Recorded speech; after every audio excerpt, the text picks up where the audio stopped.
Hey folks, welcome to Midlife Crits. I am Cornell Crits. I am happy to have you guys here. We have a great interview here with the development team behind Ghostrunner, an upcoming cyberpunk hack and slash one hit, one kill white knuckle game. It looks like it's going to be an absolute blast. And I had a great time interviewing these guys for PAX Online 2020. So sit back, relax, and enjoy the interview. I will start with a short introduction of ourselves. My name is Shimon. It will be easier to pronounce my name Simon in English. I'm a head of studio at one more level. Today here with me is Jan, our narrative designer. Hello, Dan. Hello. And Damian, our lead 3D artist. Hello. And we are here basically for you. We would like to answer for your questions about the Ghostrunner. Definitely. I'm really excited to be taking part in this with you guys. I do have a few different questions. Of course. Let me go ahead and press full screen here. All right. So again, thank you again for taking time to speak with me about Ghostrunner. I'm a big fan of the many studios all involved. Long-time gamer since early 80s. So my first question for you about Ghostrunner, when I was looking at it, is it going to be more of a free runner platformer like Mirror's Edge, or is it more along the lines of something else? Guys, you want to take this question, Damian or Jan? Yeah, I can say something about that. Maybe you can add something later. Sure. For me, the game is like this perfect balance of parkour. So you have sections where you basically moving through obstacles. You have to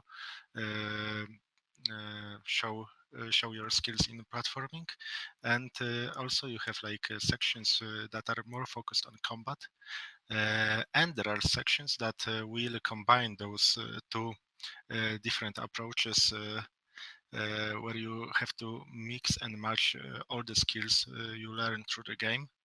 If I remember correctly, Mirror's Edge was mostly about running away. And there was like an optional combat, but it was very simplistic, I guess. And here we give you the tools to approach enemies directly, so you are more offensive in our game, I guess. Awesome. I really like hearing that. To follow up on that, with the parkour aspect, are we going to be looking at a lot of vertical movement to the game, i.e. the skyscrapers that we see? Are we going to be able to climb those?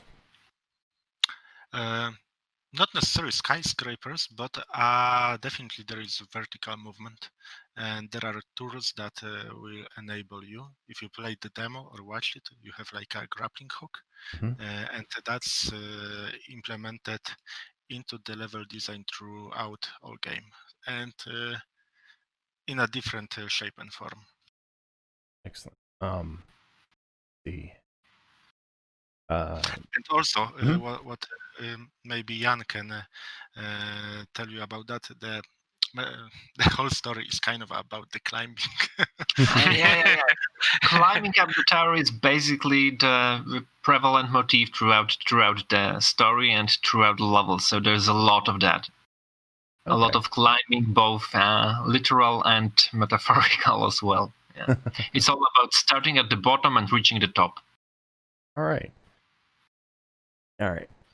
Will there be any type of multiplayer for the game, or is it going to be a purely single-player campaign?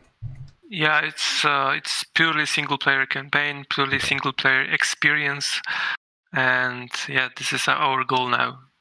That's excellent. I'm a big single-player fan myself. Get way too salty with competitive multiplayer, so I know you can't probably tell me the exact number, but is there going to be a wide range of weapons and means of attack that we'll see in game? It's a good question. Maybe I would just mention that there won't be any guns in our game, because we totally focus on the melee fights. really fighting. Sorry, and there will be special unique abilities that will give you some kind of feeling that you, let's say, shoot your enemy, but it won't be even closer that classic gunsmith. I would say. But Jan probably want to add something more into this. Yeah, just wanted to sum it up that the sword is your basic tool and the movement is your second basic tool. So with the movement and with the sword, you can do almost, basically everything in the game. But there is going to be a good and increasing variety. As you progress, there are going to be additional tools added to your tool set. And towards the end, you're going to be looking at a pretty diverse set of moves that you're going to be able to use, and that includes like alternate means of attack, special techniques, and so on. All right, and to follow up on that, with that type of progression, is it going to be a narrative character progression, or is it going to be similar to a skill or leveling system that will be getting access to those other abilities? Should I take the question, Simon? I think, of course. So basically, there's a quite special system of progression where you are able to customize your build and you are able to put focus on some of your abilities. It's not gonna be replacing the skill. So basically, you need to learn how to use the Ghostrunner's abilities yourself. So the timing is gonna be the most important thing, and applying your basic moveset is gonna be the most important. But you're gonna be able to expand and partially modify what you are able to do with a special system of character progression, where you're gonna be able to tweak your performance as desired. So whether you want to put more stress on the special abilities and enhance them, or whether you prefer to be able to do more things with just your sword, or you want to make it a bit easier, or if you perhaps want more visibility and be able to see your enemies more clearly and from farther away, it's all there. So, as I said, it's not going to be replacing the basic mechanics. It's going to be enhancing them and letting you tweak them to your playstyle. So there's going to be a lot of replayability as well, since you're going to be able to go back and replay the same levels with a different build and with different skills more pronounced and geared towards. That sounds like a lot of fun. I'm a theory crafter in other games for character builds, stuff like that. So my brain is now going 100 miles an hour. Like, ooh, there's so many things we can maybe come up with to approach the game in so many different ways. That's really neat. I like that. As I said, though, it's not going to be replacing the basics. So don't expect to, suddenly be able to take more than one hit, because that would be. Of course. Yeah. It's not going to be breaking the game mechanics. It's going to be enhancing it so that you can make it more yours.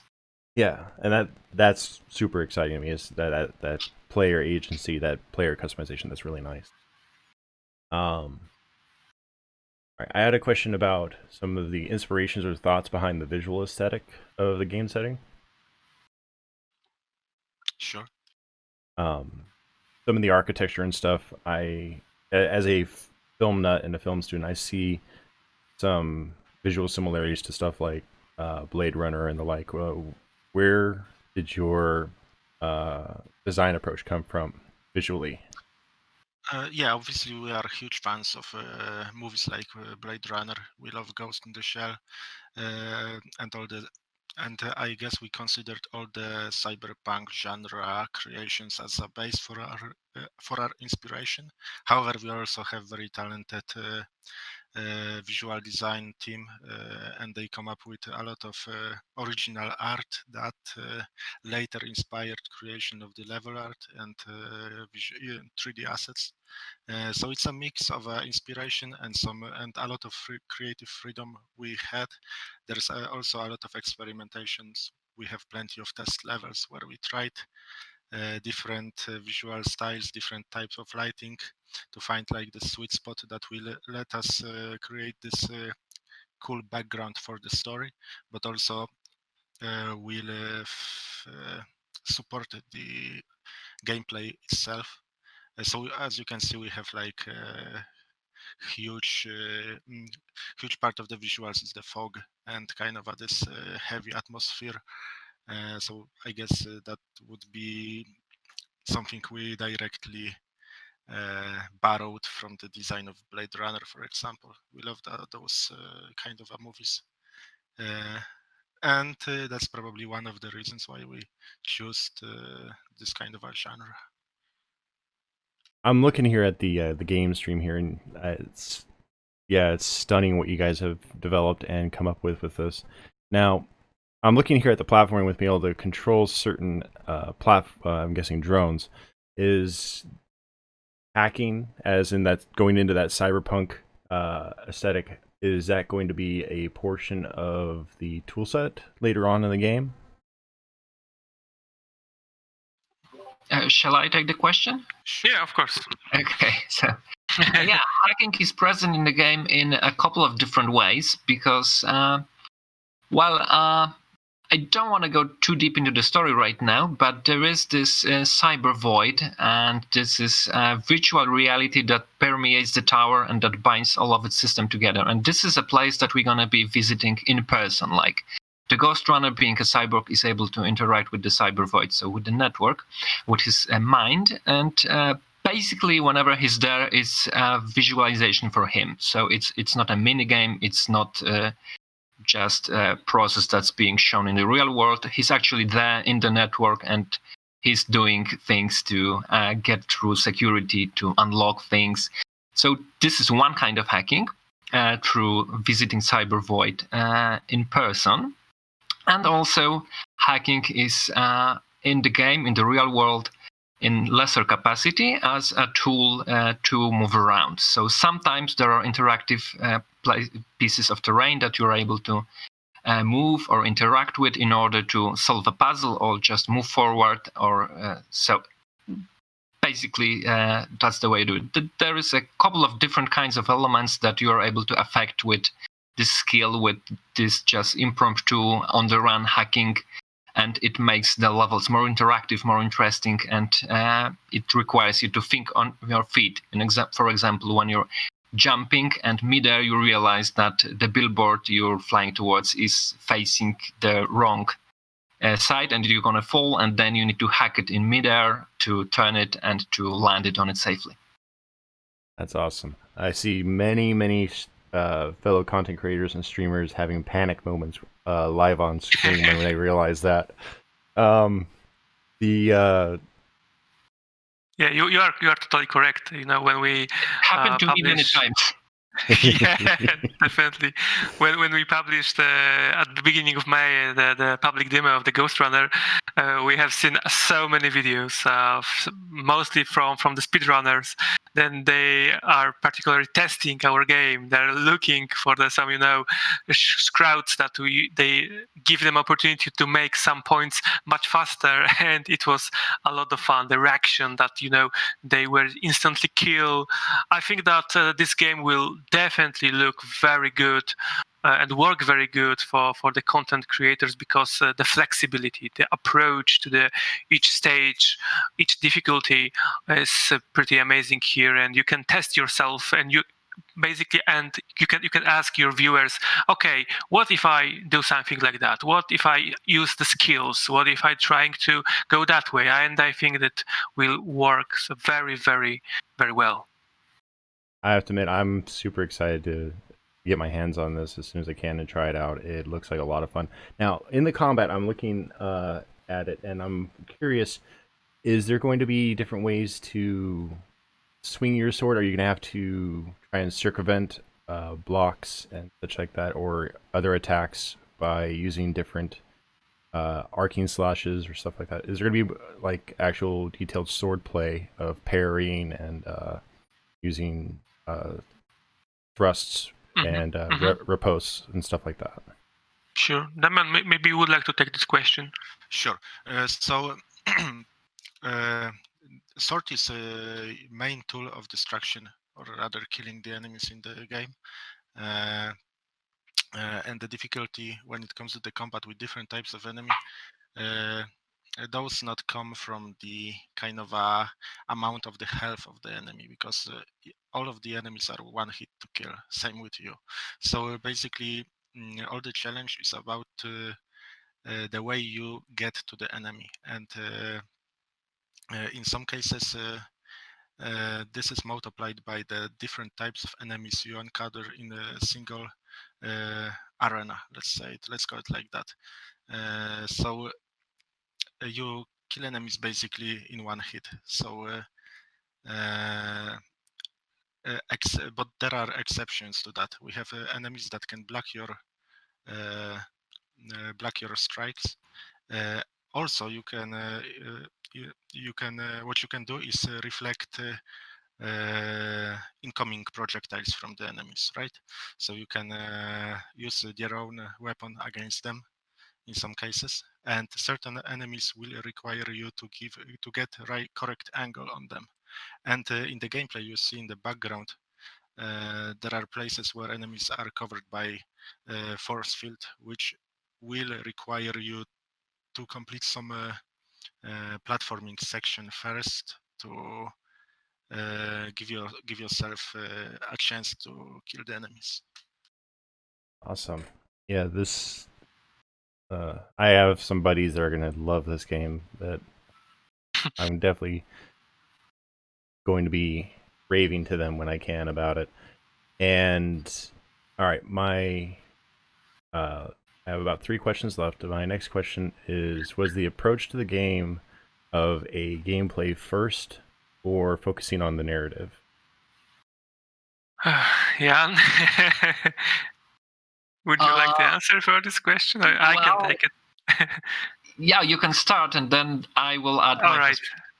All right, so I will take you, and then I will say my perspective. So, like you can see, the Ghostrunner is mostly focused on the gameplay experience. So the action is our top priority here. You know, when we decide to create a Ghostrunner, we're thinking about this project as a, good action movie. You want to have, great experience watching them playing this game, but it's not a, story game basically. But in the same time, we would like to share really cool and interesting story of the Ghostrunner on the whole Dharma Tower. But I would say that we thinking about the Ghostrunner as a gameplay first title with really cool and important background story. But I think Jan would say more about it. Yeah, so basically the way I see it, it was quite a challenge to come up with a way to tell a story without slowing the pace of the game, because that wouldn't be good for the game to slow down and, have long winding cutscenes and excessive dialogue that stops you and other things that are usually required to tell a story in a usual fashion. So basically, we tried to come up with a story that will complement the action and that will enable you to, get to know the setting, get to know the world and the characters without slowing you down. And, you can also take a different approach depending on how much you want to get from the story. For example, some of the setting you can get to know about from the collectible items. There are some artifacts that you can collect throughout the levels that reveal bits and pieces about what happened here and what's the background of the main characters and of the entire structure. So you can focus on finding those, or you can just skip them and just keep running ahead. It's all up to you. But throughout the game, we try to retain that balance so that the story complements the action and doesn't hinder it. Overall, I'm pretty happy with what we did, but it remains to be seen if it works as well as intended. So yeah, I'd say it was quite a challenge, but we really tried to make a story to be, for the world not to feel hollow and artificial and just an excuse. It's all there, it's all thought out, it's all designed, and there is depth no matter if you manage to look for it or don't. So yeah, I would also add, Jan, the fact that we prepare levels of the cyber void, which is the place when you can slow down, you can listen your voice in the head, and know more about the background and the previous history that happened or happening into the tower. Yeah. That's the exception, because in the Cyber Void the levels are constructed quite differently, as you might have seen or as you will see. There's different challenges in there, so we were able to squeeze much more of uninterrupted dialogue. So much of, for example, the exposition or some important dialogue happens inside Cyber Void, in this reality in which you're not constantly distracted by the flying bullets. Awesome. I the more I'm hearing this from you guys, the more and more I'm getting excited for this title. My second to last question is for the whole team. What was the one title as you were growing up that inspired you to get into the gaming industry? Oh, I love questions like that. The answer is really hard for me. I need 10 seconds to give you the right answer. So maybe I will be the last to answer. Okay, so maybe I try to think something out. Yeah, for me I guess it's Half-Life. The way they blend action and the narrative. When I was a little kid, I couldn't understand the story, but it drew me in like a crazy. I spent a lot of days playing that game, and also playing with tools, with WordCraft editor, Hammer editor later. So yeah, this and Unreal, I guess. Yeah, for me it's easy, and it's Mass Effect. I know it's quite new, but I just absolutely love this franchise. Well, up to a point. I love this game, and the narrative in there, the story, the characters, it's pretty much perfect, and I just fell in love. And if I can do something at least similar, then that's good enough. Yeah, noticed, Jan.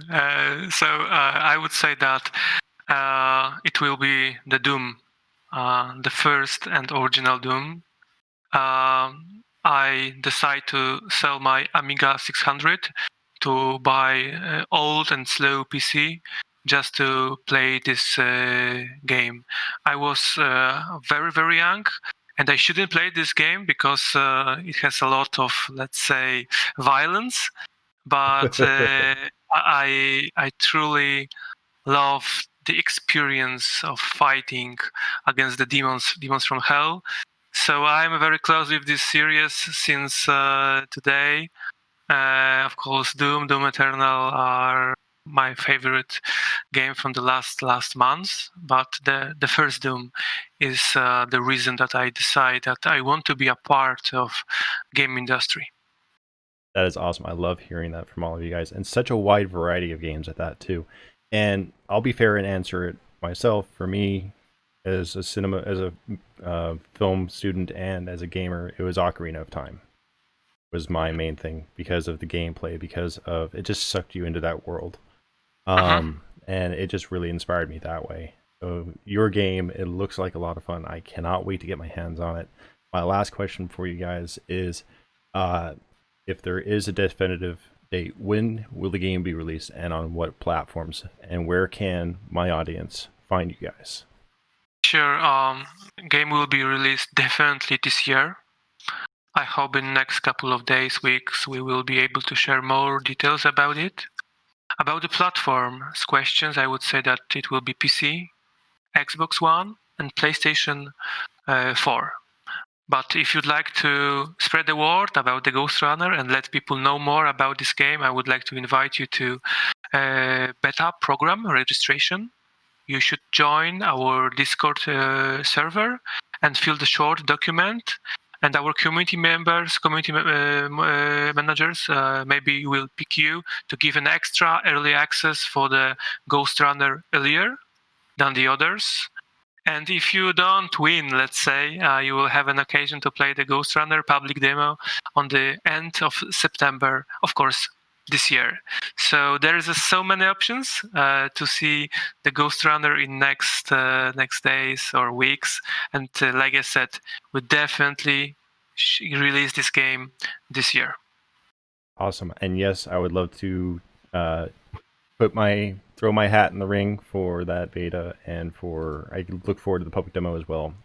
I want to show this off to the high heavens. Thank you again for taking the time to speak with me here at Midlife Crits. It was an honor to talk to you guys. It was a pleasure. Thank you for being here. It was a pleasure, really. All right. You guys have a wonderful day, and everyone else at home, we'll see you guys next time on the couch. Yep, it will be great. Thank you. Take care, and bye-bye. Bye-bye. Bye-bye.